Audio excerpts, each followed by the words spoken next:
How do telehealth prenatal appointments work? Hi, I'm Sarah. I'm a certified professional midwife and founder of Heaven Sent Home Birth.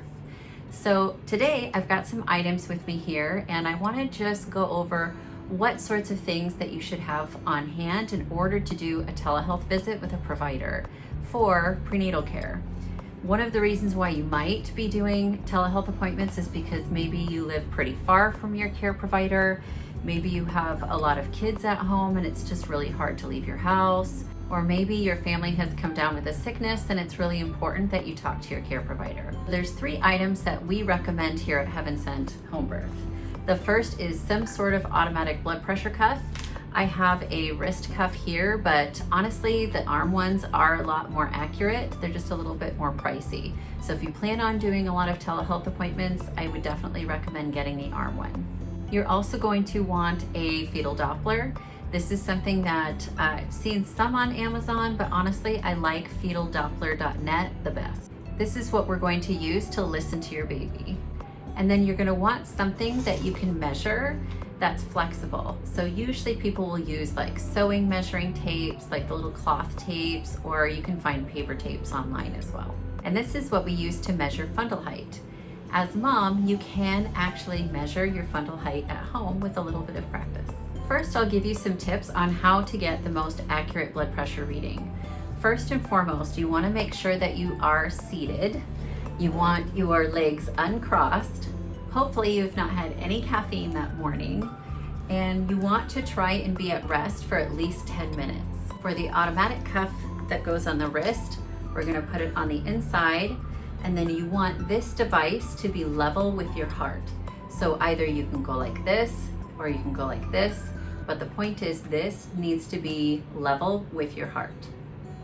And then you'll want to use your handheld Doppler.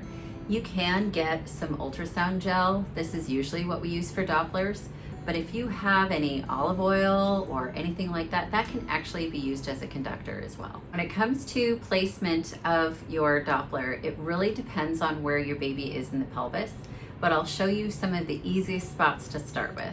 So if my belly button is right about here, you're going to want to try either to the right or to the left of your belly button. That's a really good place to start. So you'll take your Doppler and you'll place it on that spot.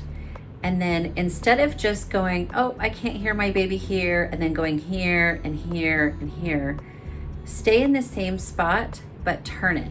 You want to think of this little Doppler end like a flashlight that's shining inside of your belly.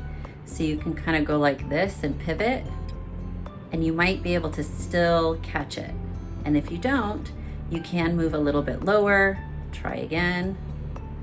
If that doesn't work, you can go to the other side and same thing, just kind of make a circle and then go lower, maybe make a circle. And if you're still having a hard time, I would just ask your care provider for some ideas. Now for measuring, how we measure a fundal height is you want to use that little 0 there and place your finger in the middle of it. Then find the top of your pubic bone and place that finger right at your pubic bone. Then take your measuring tape, go to the top of your uterus where you feel a lot of resistance. Careful that it's not your diaphragm. You want to feel around. Usually if you can find your baby's bottom, that's a good spot to kind of rest this right past. And then wherever that middle finger has landed, that's your measurement. All of these things are usually done under a video. We have the capabilities through our charting system to do telehealth appointments that is a face-to-face, so that way we can actually talk you through it. Usually we will have our clients do these things while we are on the phone call with them, but this can be great if the only topic that we're really talking about that day is maybe supplies, or if we're just checking in. Usually we are starting to do telehealth appointments towards the end. Not usually in the beginning when we're doing more lab work or ultrasounds. In the 3rd trimester, it's pretty common for us to start doing those as we start getting more and more frequency in our visits. But if you're interested in telehealth, I really encourage you to talk to your care provider to see if that's an option for you. These items are really easy to obtain, and it can really be helpful for families that just can't get out of the house. I hope that was informative. Have a great day.